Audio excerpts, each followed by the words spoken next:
Gérard Corporon, vous êtes producteur, réalisateur, scénariste, comédien et vous êtes l'acteur principal de votre film D'une rive à l'autre. Pouvez-vous s'il vous plaît vous présenter en quelques mots pour les personnes qui ne vous connaissent pas? Alors, disons que de profession, je suis caméraman. D'accord. J'ai fait ça toute ma vie, mais j'ai fait surtout ce qu'on appelle du film d'entreprise. Voilà. Donc là maintenant, bon, j'ai arrêté mon activité et je me suis lancé dans la fiction parce que en fait, c'est ce que j'avais à cœur depuis longtemps, mais bon, comme on dit, il fallait vivre, donc je faisais un travail, etc. Mais donc ça fait là à peu près 4-5 ans que je me suis lancé dans la fiction. Et là j'en suis à mon 3e court-métrage. Voilà. Alors, le premier, bon, ça a été un coup d'essai. Bon, j'en parlerai pas trop parce qu'en fait il n'a pas beaucoup marché. Honnêtement, il y avait des choses pas mal. C'était quand même l'essai, mais c'est quand même parler. C'était un essai parce qu'en fait ça m'a mis le pied à l'étrier, comme on dit. Bon. Donc c'était quand même intéressant de le faire. Par contre, le second, celui-là a bien marché. Il s'appelle Le Dernier Trait. C'est un film qui se passe dans le milieu de la pêche, sur un chalutier, qui raconte un petit peu la vie d'un patron de chalutier, bon, qui a des problèmes financiers, etc. Et puis c'est un drame, hein, parce que alors moi je tombe beaucoup dans les drames. J'aime bien me faire pleurer au cinéma. Moi-même, j'aime bien pleurer au cinéma, ça peut faire rire. Un drama, on va dire. J'aime bien pleurer au cinéma, donc c'est vrai que bon, je fais des films, pourtant je suis gay de nature, hein, mais j'aime bien faire des films quand même. Vous avez de l'empathie. Voilà, j'ai beaucoup d'empathie. Voilà. Complètement. Voilà. Et donc ce 3e film, évidemment, bon, je l'ai fait parce que j'étais touché quand même par ce qui se passe malheureusement actuellement. Notamment le problème des migrants. Et c'est vrai que, bon, j'ai vu comme tout le monde, hein, les images à la télé, de bateaux surchargés, de gens qui vont à la mort, qui sont entassés comme des bestiaux, qu'on traite comme du bétail, qui quittent leur pays parce qu'en fait ils quittent la guerre. Voilà.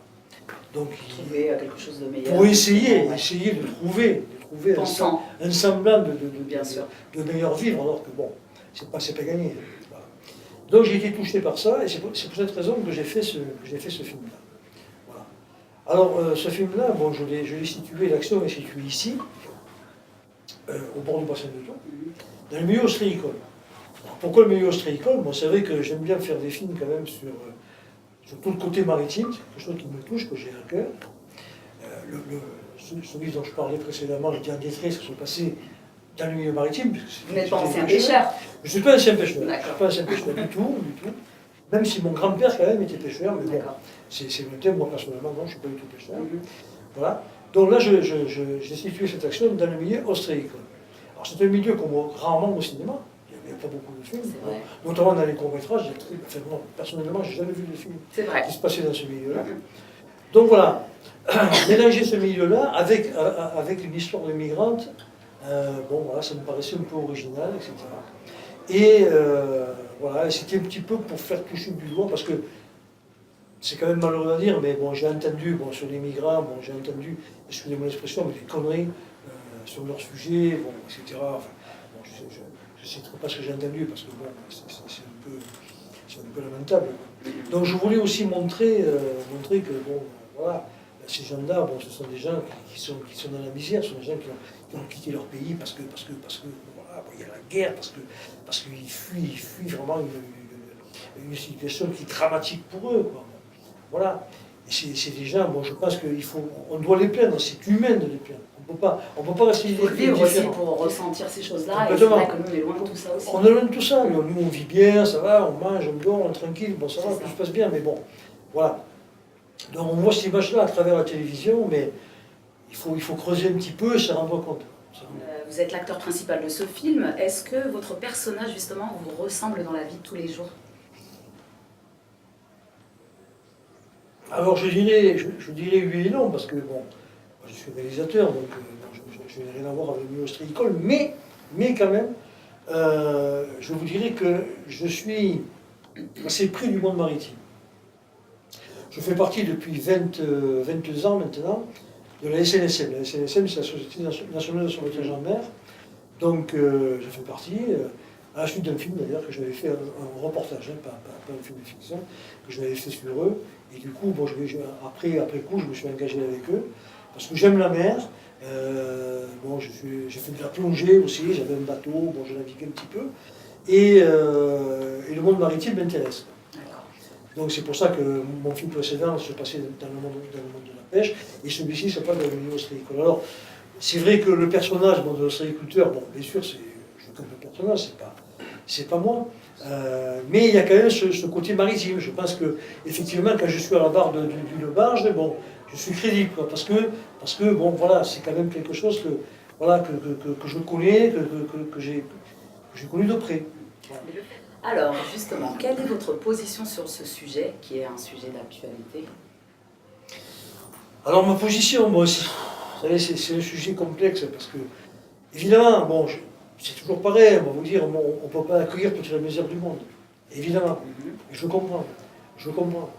Mais, bon, d'autres personnes vont dire, oh, ouais, mais les migrants, il y a des terroristes qui sont ménagés.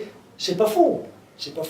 Mais les terroristes, s'il y a un terroriste qui est ménagé au milieu de 200 personnes, peut-être qu'effectivement il y est.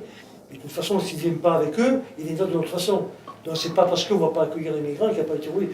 Ça, c'est un amalgame. Vous pensez vraiment qu'il y ait, ouais, justement, vous pensez vraiment qu'il y ait des terroristes avec des migrants qui... C'est pas une majorité. C'est pas impossible. C'est pas impossible qu'il y en ait un ou deux qui profitent de ça. Ils profitent. Les terroristes profitent de tout. Je veux dire, bon, ce sont des parasites, ces gens-là. Donc ils profitent de toutes les situations pour essayer de s'émincer là où il ne faut pas. Voilà. Donc c'est pas impossible que, j'en ai pas la preuve, je ne sais rien, c'est pas impossible qu'il y en ait quelques-uns qui se soient. Mais comme je dis, bon, si c'est pas avec ça, de toute façon ils passeront d'une autre façon. Alors, a-t-il été compliqué de travailler avec votre épouse? C'était la première fois. Alors non, pas du tout. Alors mon épouse est comédienne. D'accord. Professeur, elle est comédienne, elle a déjà tourné. Pendant la présentation, je parlais de Keshish, on a beaucoup tourné avec lui. Mais là, cette fois, bon, c'est vrai que dans les 2 précédents films que j'ai fait, elle tournait. Elle jouait dedans. Et là, j'ai voulu quand même un petit peu changer, parce que chaque fois qu'on me voit, c'est sa femme, il a fait jouer, etc. Bon. Donc, effectivement, bon. Là, le rôle de productrice, c'est ça? Le rôle de productrice. Alors, elle n'était pas toute seule, hein. Il y a Henri Cohen, qui est un comédien aussi, et qui a mis la main à la poche, disons, pour la production du film, qui s'est occupé, bon, malheureusement, il n'était pas là ce soir, et donc tous les deux se sont occupés de la production. Et ma femme, en plus, s'est occupée aussi de donner un coup de main à l'écriture du scénario. Donc on a émincé quelques idées qu'on a peaufinées ensemble, etc. Mais le fait de travailler en couple comme ça, il n'y a pas un risque d'avoir plus de disputes? Écoutez, vous êtes, enfin, elle est quand même un soutien pour vous, vous êtes un soutien pour elle, c'est plus dans ce... Honnêtement, c'est un soutien. Honnêtement, c'est un soutien parce que, vous savez, c'est pas facile, hein. Des fois, on fait des trucs, les tournages, bon, ça dure des heures, etc. Mais c'est sûr que si vous avez une femme qui n'est pas vraiment dans le milieu, qui ne comprend pas ça, bon, vrai que ça peut être qui vous fait la pression contraire, bon, ça ne fonctionne pas. Ok. Alors, est-ce que vous pouvez nous présenter votre équipe? Alors, l'équipe, toute l'équipe, ils sont nombreux, hein. Alors, l'équipe, écoutez... Quelques mots, on va pas... Je vais vous parler des comédiens d'abord. Alors, les comédiens, bon, d'abord, je vais vous parler de Rosine. Rosine Moulin-Belli, c'est elle qui fait le rôle donc, de la migrante. Alors, c'est quelqu'un que... Alors, je vais vous dire une chose, c'est que quand j'ai écrit le scénario, je pensais à elle. Je me dis, je muse quelque part. Voilà, je la connaissais, je me disais, mais cette femme, elle a un potentiel, je suis sûr qu'elle pourrait faire le rôle, je suis sûr qu'elle a quelque chose en elle et que ça devrait le faire. Mais j'avais aucune, parce qu'elle n'est pas comédienne professionnelle, elle n'est pas comédienne du tout. Bon, c'est quelqu'un, bon, mais qui, quand même, qui est impliqué, s'occupe de l'ONG, etc. Donc c'est quand même quelqu'un qui est impliqué dans ce genre de problème. Une femme engagée. Donc je dis ce que je vais faire, d'abord c'est lui présenter le scénario, bien sûr. Il faut qu'elle accepte de le tourner. Et si elle accepte, après il faudra faire quand même l'essayer, voir, parce que j'ignorais complètement si devant la caméra. Elle a des talents, voilà, c'est pas évident, c'est pas évident. Donc c'est ce que j'ai fait, je lui ai présenté le scénario, ça lui a plu. Elle m'a dit je le fais. Elle m'a dit écoute, c'est un scénario qui me parle et tout, banco, je le fais. D'accord. Et après, alors, puisqu'on parle de l'équipe, il y a une femme qui s'appelle Françoise Decaux, elle était là tout à l'heure, elle était juste de 5 minutes. C'est quelqu'un c'est une réalisatrice qui a fait des films pour la télé, pour Arte, des longs métrages, etc. C'est quelqu'un qui a beaucoup de métiers et qui anime l'atelier théâtre ici sur Saint. Elle est de Paris, mais ça fait quelques années qu'elle est installée ici. Et bon, je la connais très bien. Et du coup, bon, je lui en ai parlé. Elle a vu Rosine, elle l'a fait travailler, elle m'a fait travailler aussi à moi sur le rôle, etc. Donc on nous a coachés. Travailler sur la mise en scène. Elle a travaillé sur la mise en scène, surtout sur le rôle de comédien, sur le jeu. Et du coup, bon, ça a fonctionné. Voilà. Je pense que ça va difficile à parler, mais bon, c'est vrai que voilà ce que je peux dire. Alors après, bon, il y a eu toute une équipe technique, j'ai eu un assistant aussi, Patrick Ortega, qui est quelqu'un de compétent. C'est un gars qui organise des ateliers théâtre, cinéma, écriture de scénario, comédie, etc. sur Montpellier. Et c'est lui d'ailleurs qui m'avait fait jouer dans 2 films qu'il a tournés. Il m'avait donné un rôle. Et c'est d'ailleurs lui qui m'a mis le pied à l'étrier pour jouer. Parce que moi, bon, j'étais réalisateur, je n'étais pas du tout comédien. Et c'est lui qui m'a fait jouer, du coup je me suis pris au jeu. Et c'est lui qui m'a influencé pour faire ce rôle. Parce que quand j'ai écrit le scénario, en fait j'avais 2-3 comédiens en tête un petit peu pour faire le rôle de l'ostréiculteur. Et puis c'est lui qui m'a dit, mais Gérard, tu devrais le faire toi. Tu devrais le faire toi, je pense que tu irais bien, tu corresponds au personnage et tout. Ouais, je dis, tu crois? Ouais, mais dit, vas-y. Je dis, mais tu sais, mais réaliser et tourner en même temps, c'est quand même pas facile. Bon, voilà. Enfin, bref, bon. Donc, du coup, il m'a influencé, je l'ai fait. Mais il y a aussi Samuel Haïb. Samuel Haïb qui vraiment a apporté beaucoup, qui amène une petite note d'humour dans le film, parce que c'est un drame, hein. Il amène une petite note d'humour. Christian Pratt, Isabelle François, enfin tous ces gens-là, les deux policiers. Alors il y en a un de policier qui a un rôle de policier, là il fait le rôle d'un gendarme, un rôle de policier dans Candice Renoir. Il y a un rôle récurrent, parce qu'on le voit chaque fois dans les épisodes, il fait une apparition, il y a des trucs. Et combien de temps a duré le tournage? Alors le tournage a duré, on va dire, 6 jours. 6 jours. D'accord. 6 jours. 6 jours. Alors ça n'a pas été tourné 6 jours d'affilée, parce qu'en plus il y avait des contacts météo aussi, bon, notamment... Il faut la disponibilité des gens aussi. La disponibilité des gens, et puis surtout des contacts météo. Parce qu'il fallait tourner en mer, donc s'il y avait trop de vent on ne pouvait pas, enfin, c'était compliqué, etc. Donc voilà, enfin, bon, on s'est débrouillé, et on a pu tourner ça. Mais en tout, ça a fait 6 jours. Ça fait 6 jours. De combien de budget disposiez-vous pour ce court-métrage? Là, en gros, je vais dire que c'est 10 000 €. Ok. Voilà. Parce qu'il y a des choses quand même qu'il a fallu payer. Il y a la location de matériel, la location des véhicules de gendarmerie, des costumes, des défraiements, la nourriture. Bon, il y a eu quelques défraiements à certaines personnes, bon, le groupe musical, etc. Bon, il y a eu quand même des frais. Enfin, en gros c'est 10 000 €. Y compris après les festivals, il y a certaines inscriptions qui sont payantes. Donc, en gros, c'est sensible. D'accord, très bien. Votre film est-il destiné pour la télévision, le cinéma ou Internet? Alors, vous comptez en faire quoi? Alors, il est destiné, si vous voulez, bon, ce soir, j'espère, il y avait M. Karim Guiatri, qui est le directeur de la Métropole, il est venu, je l'avais invité, il est venu assister à la projection. Bon, a priori, il m'a dit que le film n'y avait plus, tant mieux. Donc, je compte aussi un petit peu sur eux pour organiser des projections en salle. Dernière question. Alors, pouvez-vous nous en dire plus sur votre prochain projet?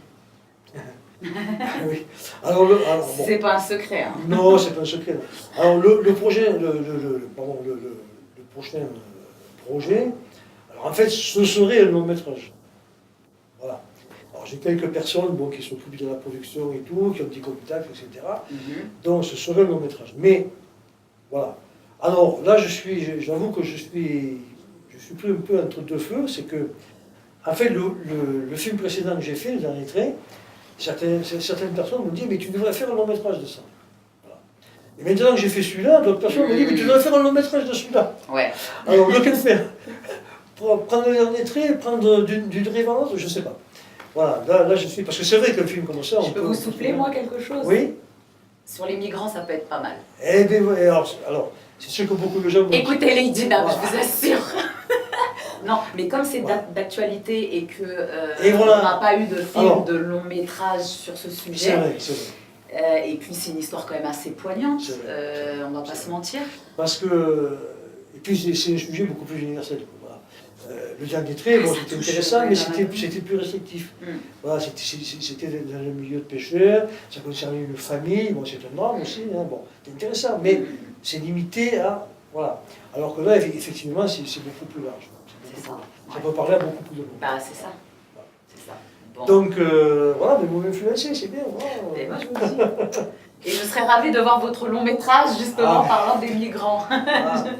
Donc, bah, écoutez, en tout cas, j'étais ravie de passer un moment avec vous. Merci de m'avoir donné un petit peu de votre temps. C'est avec grand plaisir. Et puis, je vais vous laisser rejoindre vos amis.